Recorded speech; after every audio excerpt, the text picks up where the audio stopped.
বউ, ভাইজি, ভাইপো, এমনকি রাধু সব জ্বরে পড়েছে। আচ্ছা, তোমরা বসো কেমন, আমি তোমাদের জন্য একটু প্রসাদ নিয়ে আসি। বসো।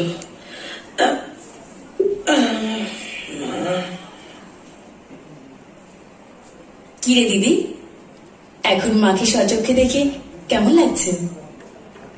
তোকে আমি কি বলে যে ধন্যবাদ জানাবো তার ভাষা নেই। তুই আমার মনের বাসনা পূরণ করলি। তোর মুখে মায়ের গল্প শুনে মনের ভিতর মায়ের একটা ছবি এঁকেছিলাম। আজ কি সেটা পূরণ হলো?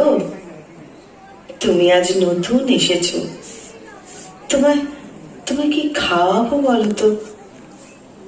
এই নাও, এই নাও, ঠাকুরের প্রসাদই খাও। আর এই যে সুমতি, তুমি মাঝে মাঝে কিন্তু অবসর পেলেই চলে এসো কেমন।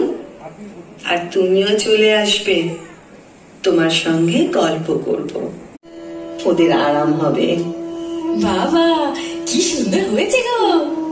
তুমি আনলে বুঝি? তোমার আবার আজ যাওয়ার তাড়া নেই তো? সন্ধ্যারতি দেখে বাড়ি যাবে, ঠিক আছে?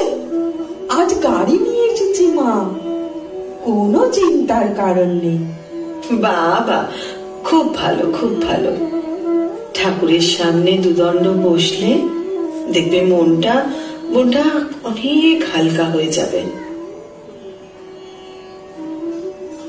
দিন, আমি নিজেই খাচ্ছি। এই নাও, এই নাও, খাও খাও। আরে লজ্জা কিসের, খাও, খেয়ে নাও। মা নিজের হাতে তোমায় খাইয়ে দিচ্ছে গো।